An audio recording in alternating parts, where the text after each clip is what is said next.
आज हम बात करेंगे सकट चौथ या तिलकुटा चौथ की, जो संतान की लंबी उम्र और सुख समृद्धि के लिए रखा जाने वाला अत्यंत फलदायी व्रत है।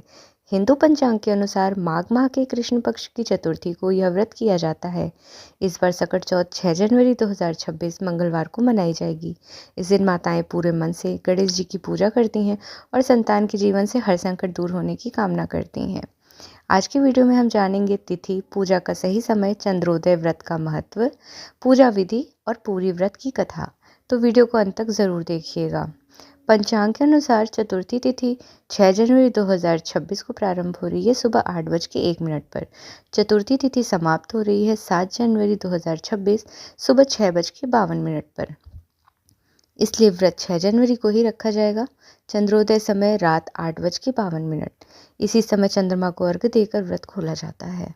सकट चौथ पूरे भारत में अलग अलग नामों से जानी जाती है।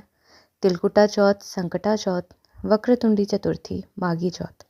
इस दिन तिल का विशेष महत्व होने के कारण इसे तिलकुट चौथ भी कहा जाता है। मान्यता है कि सकट चौथ का व्रत रखने से संतान की आयु बढ़ती है, उसके जीवन के संकट दूर होते हैं, घर में सुख शांति आती है, माता को अपार पुण्य मिलता है। इस साल आश्लेषा नक्षत्र और प्रीति योग का शुभ संयोग बन रहा है, जो व्रत को अत्यधिक फलदायी बनाता है। सकट चौथ पूजन के लिए सामग्री: तिल, दूर्वा, दीपक, रोली, चावल, गणेश जी की प्रतिमा, गन्ना, मोदक या तिल के लड्डू, फल, कलश, चंद्रमा के अर्घ्य के लिए एक लोटा। प्रातः स्नान करके संकल्प लें, मैं अपनी संतान की दीर्घायु के लिए व्रत रखती हूँ। गणेश जी की प्रतिमा स्थापित करें, रोली, चावल, फूल और दूर्वा अर्पित करें, तिलकुट और तिल के लड्डू का भोग लगाएं। गणेश जी का व्रत कथा सुने।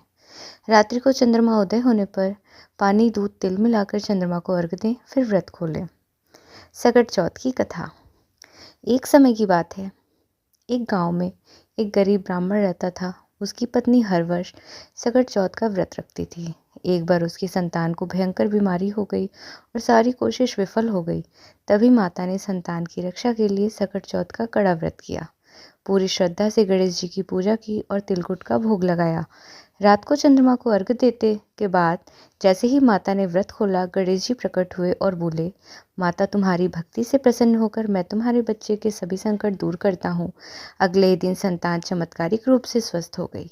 इस घटना के बाद पूरा गांव इस व्रत को करने लगा और तभी से यह संकट हरण चौथ कहलाने लगा।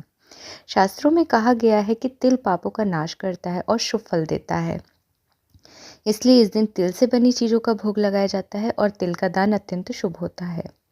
अगर आप भी अपनी संतान के लिए प्रेम और आशीर्वाद स्वरूप व्रत रख रहे हैं, तो गणेश जी आपके सभी संकट दूर करें। वीडियो अच्छा लगा हो तो लाइक ज़रूर करें। जय श्री गणेश।